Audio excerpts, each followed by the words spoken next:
2 minute के लिए देखना नसीब हो अपनी बेटी को। गोद में भी नहीं ले सका उसे मैं। जवेरिया, हम सब कुछ मिलकर संभाल लेंगे, ठीक है?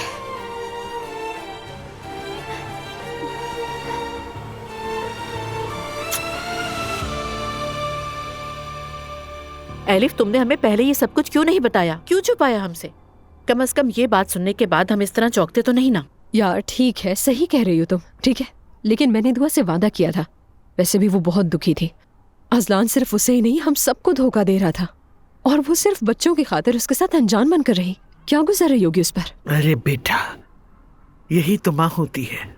अजलान, एक बार नजर तो आ जाए मुझे, मम्मी थप्पड़ मारूंगी सीधा उसे। हाँ, फिक्र मत करो, ये काम मेरे जिम्मे है। तुमने अभी तक उसे देखा नहीं ना ज़ैनब? नहीं मम्मी, नहीं देखा उसे मैंने, और वैसे भी वो मेरे सामने आने की जुर्रत करेगा ही नहीं। रोता रहता है हर वक्त। अभी तो और रोएगा। बेटा, दुआ के सामने ऐसी बात मत करना बिल्कुल भी। फिर वही बात है। अरे बेटा, तुम चाहे उसे पसंद करो या ना करो, वो बच्ची का बाप है। हकीकत को तस्लीम करो। अजलान हमारी जिंदगी में हमेशा रहेगा। रिहान की मिसाल सामने है। वो तो मर ही जाए तो अच्छा है। एलिफ, हद है एलिफ, बस करो अब, इतनी फुजूल बातें भी नहीं करो तुम। हाँ ठीक है, मरना तो सभी को है, बस कोई अजलान को सबक सिखा दे। बेटा, कोई दरमियानी रास्ता नहीं तुम्हारे पास? या एक तरफ या दूसरी तरफ? नहीं मॉम, नहीं है। यानी आई एम सॉरी, लेकिन अगर अजलान को कुछ हो जाएगा तो मुझे बिल्कुल अफसोस नहीं होगा। मैं जाके जरा दुआ को देख लूं।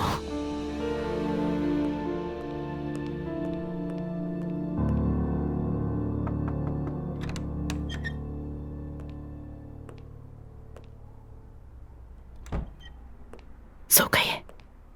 सो गई, सो गई। मैं इसे छोड़ नहीं पा रही। मासूम।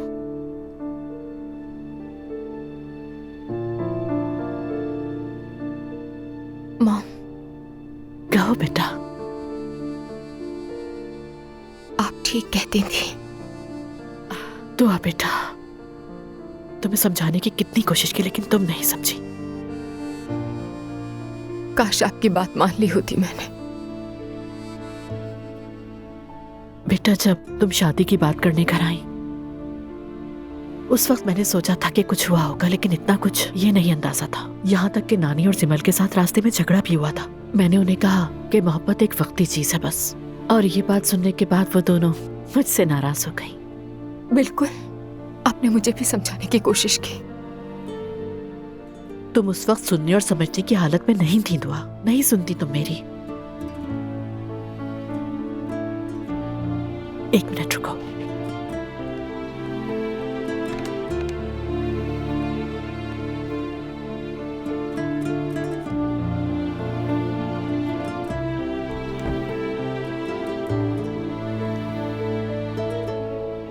ये पढ़ो किताब का उन्वान, मोहब्बत, शादी, बेवफाई, मुसन्निफ मोहम्मद सैनी संगूर।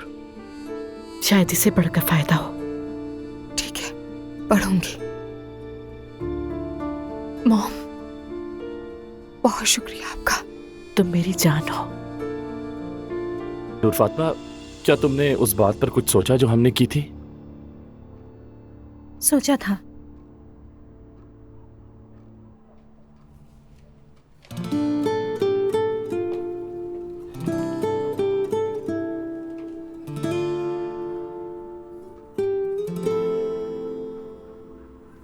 जैसा तुम कहोगे वैसा ही होगा।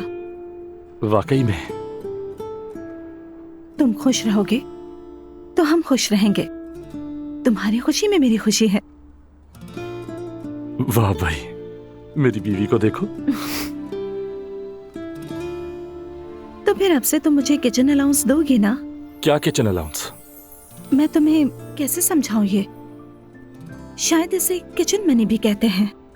घर के अखराजात और मेरी जाती जरूरियात, अब से घर के अखराजात और मेरी सारी जिम्मेदारी तुम्हें उठानी होगी।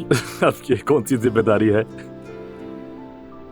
देखो, ऐसा है कि तुम घर की जरूरत की चीजें खरीद सकती हो या फिर मैं खरीद लूंगा, और ऐसी बातें जैसे किचन अलाउंस या कोई भी अलाउंस देने की जरूरत नहीं। और वैसे भी हम इस पर बात कर चुके हैं कि तुम्हारा या मेरा नहीं, हम दोनों का पैसा है। तुम्हें जो चाहिए हो मुझे बता देना। हम लोग किचन के लिए अलग बजट भी रख सकते हैं।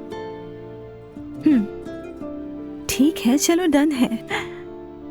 Okay done. डन। मेरी जान।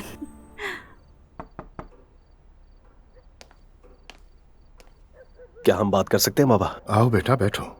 क्या बात है? कुछ नहीं अम्मी, बस बाबा से कुछ बात करनी थी। ठीक है, अच्छा तुम दोनों बात कर लो, फिर खाने के लिए आ जाना। ठीक है अम्मी। बैठ जाओ, खड़े क्यों हो? कहो क्या बात है? बाबा मैं नायला से बात कर चुका हूँ। किस बारे में? बाबा हम इस घर में बहुत दबाव में हैं। अजलान ना मुझे इज्जत देता है और ना ही मेरी बीवी को। आपने खुद उस दिन सुना और देखा भी होगा। बेटा बहन भाइयों में ऐसा हो जाता है। बाबा ये कोई आम बात नहीं है। उस रात अजलान ने अपनी हद पार कर ली थी। आपने भी सुना कि अजलान ने क्या कहा था, और आपने भी उस रात सब कुछ बर्दाश्त किया। जैसे दुआ ही इस घर की बहू, मेरी बीवी कुछ नहीं। लेकिन बाबा मेरी बीवी भी प्रेग्नेंट है, बच्चे की मां बनने वाली है वो। अजलान मेरी बीवी को गालियां देता है, मेरे पास आकर मेरा गिरबान पकड़ता है, मारने तक आ गया। मुस्तफा तुम बड़े भाई हो, बड़ेपन का मुजाहरा करते हुए ये खत्म करो। बाबा हम, आप इजाजत दे तो हम अलग घर लेना चाहते हैं। बिल्कुल नहीं। मैं कह रहा हूं कि मैं खुश नहीं हूं। क्या तुम अपनी माँ को मारना चाहते हो? वो पहले से ही परेशान है। एक पोता हम खो चुके हैं, दूसरे को देख नहीं सकते। भाई तुम्हारा तलाक के ताहने पर है और तुम भी हमें छोड़कर जाना चाहते हो। बाबा मैं दूसरों की खातिर खुद को दुख में नहीं रख सकता हूँ। हमें थोड़ा सब्र करना होगा बेटा। मैं इस बारे में अजलान से भी बात करूंगा। अगर तुम भी अलग हो गए तो हम खानदान को जोड़कर नहीं रख पाएंगे। बस थोड़ा सब्र करो। मैं एक बाप की हैसियत से तुमसे ये दरख्वास्त करता हूँ। ठीक है बाबा, ठीक है, मैं सब्र से काम लूंगा। नाराजगियां खत्म हो जाएंगी। तुम दोनों भाई हो, भाइयों में थोड़ी बहुत नाराजगियां हो जाती हैं, लेकिन वो अलग नहीं हो सकते।